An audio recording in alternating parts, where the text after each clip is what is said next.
Hey everyone, welcome back to another exciting episode of Attack Productions. Today I'm Bankrock being joined once again by Jake and Jimmy. Fluff has mysteriously disappeared. We'll go into that later. What's going on, y'all? Fluff went to a little Yachty concert. We'll talk about that later. Today's matchup is Lord Slug versus Hitpod. I'm once again piling Lord Slug deck while Jake is taking his hand at Hitpod. Hope you all enjoy. Let's get into this. So we've kind of played this matchup before, not Hitpod versus Slug, but Slug versus Jake.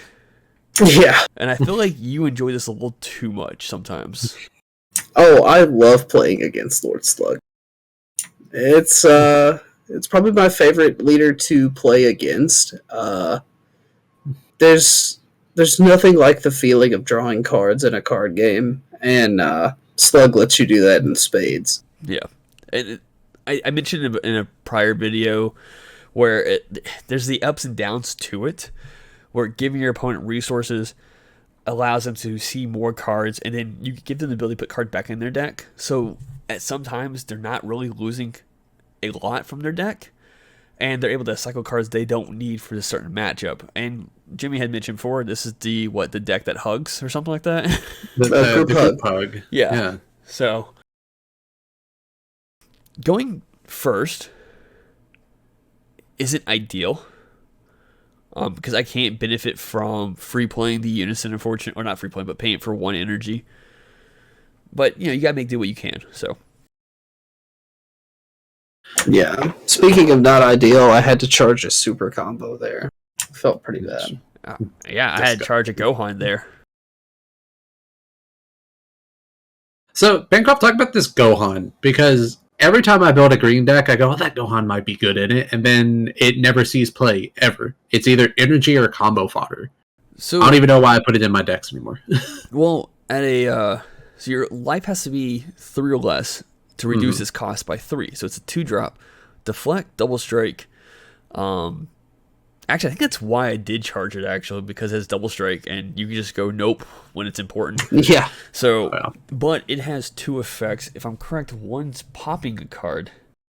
Yeah, one's popping a card at ignoring barrier, I think, and Yes. the other is ripping a marker off of a Unison. Yeah. Yes. And I typically always go just popping up a card. Like this deck has a lot of stuff to it that can just remove the field presence in a sense. With I think there's like 2 different 3-drop slugs that can pop a card, and then I play a couple of tech choices that help with that as well.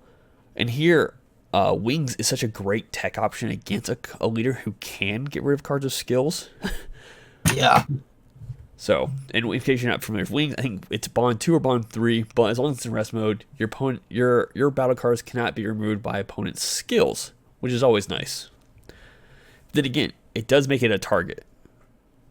Comes up really heavy in this matchup, like you said, where part of the draw of playing this leader is getting able to pop cards with skills. And here you go establishing a Demigra, which is always nice. But I know if you were to say counterplay a card with Frieza, which you can, I think, in this deck, right? That one's not restricted to the leader. I'm safe from that. Yeah, at this point, the Demigra isn't doing too much for me. Really, I just kind of wanted to apply some pressure before putting Kaba on the board, because really the main goal was getting rid of your Unison. So after you played Kaba, I was like, oh, I could have just comboed out of Demigra's swing into the 19k. Yeah, that was good on you. I would say that for sure. You guys remember when everybody was saying Demigra need banned? What happened to those people? I wonder where they're at in life right now. I don't know. Green's not doing too hot as per usual. Oh yeah. So Terrible. I was picking that card for 2 reasons, really. Reason 1 was I just wanted an extra card to swing at you during my turn. But the cards I was comboing off are cards that I have no problem putting in my drop. Because the 2-drop in there currently, I could use that for us both to draw 2 cards. And I could just cycle more things that way. And also, if I awaken my leader, I could pull any 2 or less Slug back to the field. As long as you have 10 or more cards. Now, charging that card hurt a little bit. I can't remember exactly why I chose to go that route. I may have the dual attack in my hand, though. Yeah, I'm pretty sure you put one on the table at some point. Combo killer. That's what it was. Yeah. Pretty good against a rival-based deck. Yes. I'm focusing on your... I mean, I could focus on your leader. I'm not looking forward to... Actually, I think you're already awakened, aren't you? Yeah. Yeah, that's why I'm just focusing on your demigod then. It was smart. I remember thinking that was really good because it keeps me from really getting into any activate battle shenanigans and, allows you to stem the oncoming tide. Removing Cabo was good too. Yeah. I just kind of like... You kind of focus on my field, and I'm like, you know what? I can do that too. Yeah. And in a deck where the main theme is recurring battle cards to the field, I'm totally happy to make those trades. Establishing wings protects me. Is safe because you can't KO it right now. So it gives me a free blocker because I know you're going to target my wings. You're not going for my leader right now. You're going straight for the card that's a problem for you. Yeah, one thing I noticed is while your cards allow you to draw one or two cards typically when you play them, they also do the same for me. And then that costs you a card to do, even if you get to do it for free. Yeah. So over time, I'm just building a lot of card advantage. So I figured a good way to try and come back into this game, and you're gonna combo kill that. Yeah. A good way for you to try to come back into this game, I think, is to swarm the field. So I'm totally okay with trading attacks for cards on field and just what was I going to say? And just grinding your hand out and playing a longer game. So I don't exactly remember why I chose not to activate blocker there. It's fine, whatever. Maybe I do it here. I may not have activated blocker because you're focused 15k, which, real quick, we do cover it in the actual audio video. I forgot about the secondary auto of that slug until, I think at the end of your turn. I'm like, oh well, I missed the timing for it anyways. You could replay a 1-drop back to the board. So I could have played the Angelus that I played early on. Wouldn't get the effect because Angelus requires be played from hand for it. But it'll give me another combo piece. Yeah, I was going to say, would have been another 5k.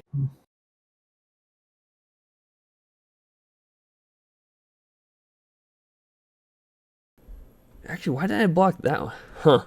I'm really confused why I'm not blocking. I am not sure either. Yeah. Bancroft's controller broke. He can't press the block button. Oh.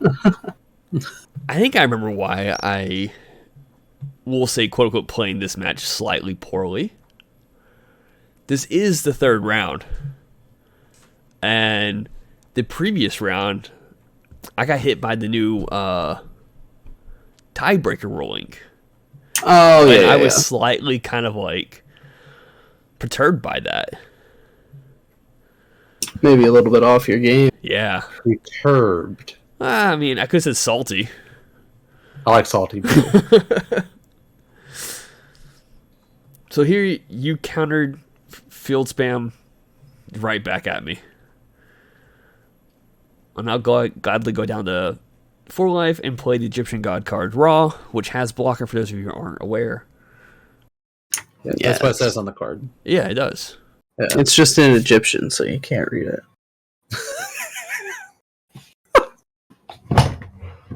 God damn it. I just broke my fucking chair.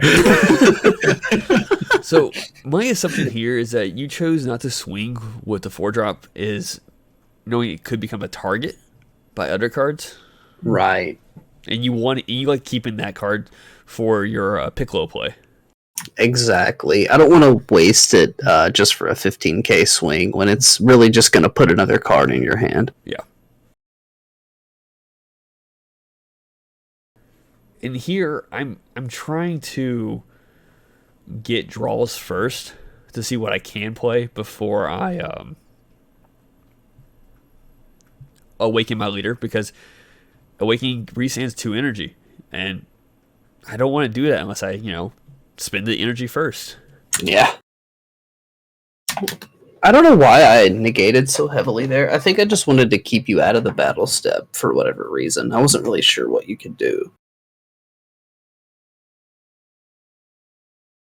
So another tech piece for this deck I thought about playing is the promo Chilled from, I think, last set or the set before. I can't remember exactly which one it was.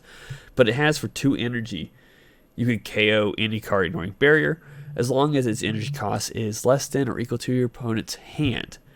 And I feel like in the Slug matchup, where I'm giving my opponent cards, I could pop any card with that. Yeah, as long as it's not a 14 drop. Yeah. What was I gonna say? I think that Supreme Rivalry was that set of promos is when that came out.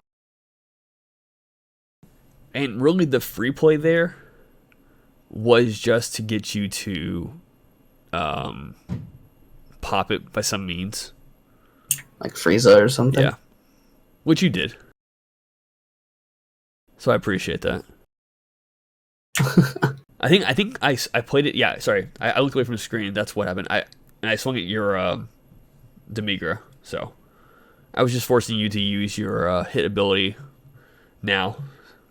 And also I could recycle it with my leader's ability as well. Yeah. Giving me 2 blockers.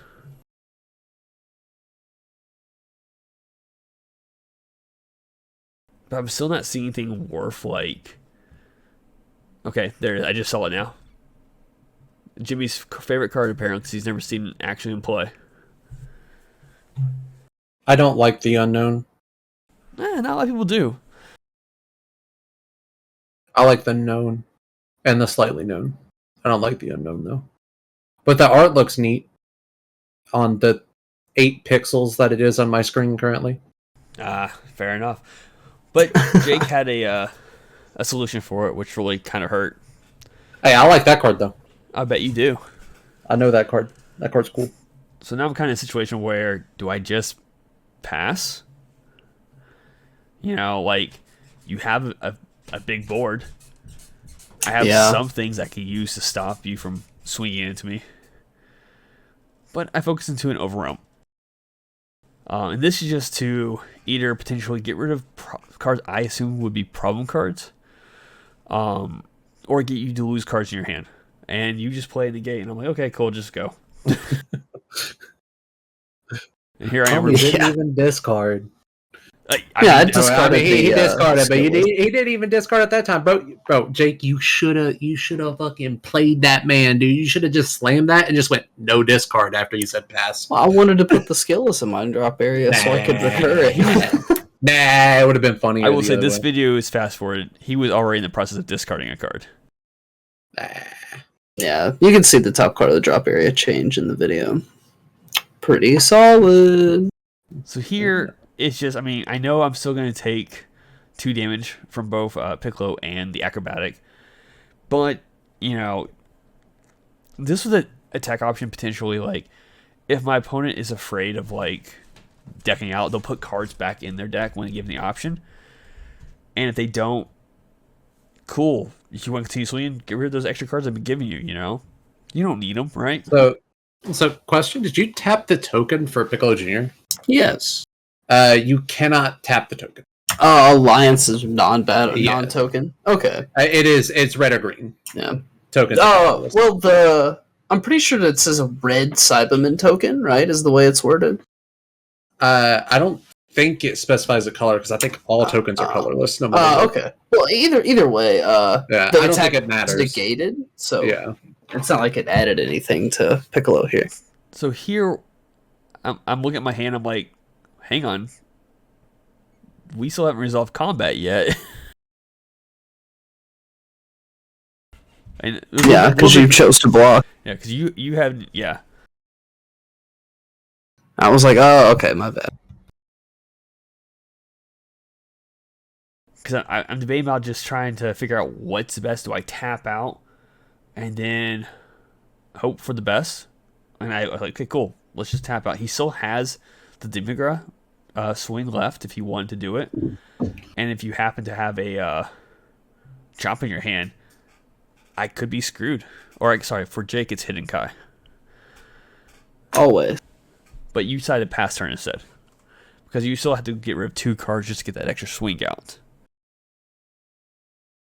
Yeah, and to me, not having the Kai, it's not worth risking putting a card in your hand, especially now that you have the 40k striker on the board. That's just one more piece that you could potentially kill me with should things go wrong for me. So some can argue why I don't swing with the double strike first. I just wanted to draw before I planned out what I was doing, forgetting that he has Violent Rays. And then I drew the one card that would have been beautiful to have a card before. 5-drop Frieza. 5-drop Majin Buu. Which is practically, it kills everything on the board except for tokens. And that just kills things. It also gets rid of field cards because it says place all cards in the battle area, non-tokens, and unisons into your drop area. And that includes your own as well. Unfortunately, I forget the auto has to be in rest mode. But my thought process here was like, if I could just get rid of his board, I have a couple super combos. I can hold off to the next turn and survive. Now, Jake is going to turn 5 with 5 open energy. And it's just kind of now of the back and forth play. You know, can my super combos outlast his plays?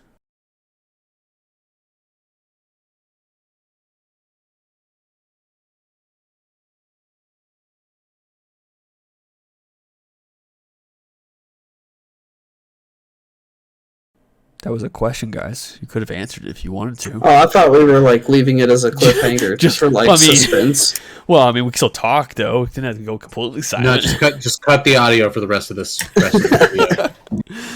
Next time on Dragon Ball Z. Like somebody go brew some tea real quick and like sip the tea for the rest of the just video. add the sound effect. Yeah, you can hear the kettle in the background. Do some fake footsteps walking away. Hold on, I'll do a little bit of ASMR here. I don't know where my makeup brushes are. I haven't put on my makeup in a few days. You know, it's been a while since the last Dragon Ball tournament. So I got a guitar I can sing to y'all. Getting out a free 20k skillless is nice, and then following up with another arrival piece is even better as well. So your board's kind of almost back to what it was prior. And now I have to just play super defensively. But, you know, like I said, that's the counter to Slug. Like, if your opponent doesn't really put cards back, you're just giving them good cards. And I know I've joked about, like, maybe throwing in the Slug engine with, like, the Ruby Ants to kind of rip cards as well. To kind of control the amount of cards I'm giving my opponent. But I feel like that's just spitting in the wind, man. Yeah, because like I'd rather use my energy to play good 1-drops that give me good effects and not waste 2 energy on a card that rips 2 cards, which, you know, could be nice. But in the long run, is that enough when you're giving your opponent potentially 14 to 16 cards by turn 3? Yeah, like I remember you asking me at one point, cards in hand, I was like, 14. 2 turns later, cards in hand, I said, still 14. And real quick, I think, I could have played another blocker, but there was really no point because you could just killed it using the leader's ability. Mm-hmm. No, was it a blocker? Yeah, I think I could have played blocker, or at least played the 1-drop where I could have then turned around and played another free card. I just don't think I had any slugs in my hand currently last turn when you activated Violent Ray, and that's probably why I did not just play the 1-drop. But the 1-drop would have been an extra combo piece, though, you know? Yeah. Never mind that, though. What's your favorite artwork of the Do-Rag Super Combo? I do like the new one. Yeah, the new one's pretty fire. I do like that new one. I don't know. So with that being said, Jake did get the win of this one. I feel like it got to a point where I was just like, there's nothing I can do. And like I said, I was kind of heated from the tiebreaker rule, which, whatever, Bandai. Whoever has most cards on the board wins. AOD forever, I guess, from here on out. Or just play removal. Yeah. Like play the Zeno Unison or Vegeta Unison in every deck. Just whatever you can do just to wipe the board, practically, yeah. But with that being said, thank you all for tuning in. Hope you enjoyed today's video. Like we said earlier, Fluff's missing. It's okay. Jimmy, you want to kind of go into that? Yeah, so Fluff escaped from the FEMA camp at his last outing. He actually went on a quest to find Matt's missing 5-drop Gogeta that Bancroft so hellaciously stole from the poor man, and spat on him as well, again giving him COVID. Shout out Bancroft. But okay, dude, he shipped that shit. We don't know where it's at. Fluff went looking for it, ended up at a Little Yachty concert. We don't know if we're getting him back this time, to be completely honest, because that might be worse than a FEMA camp. Know your cards, plays out.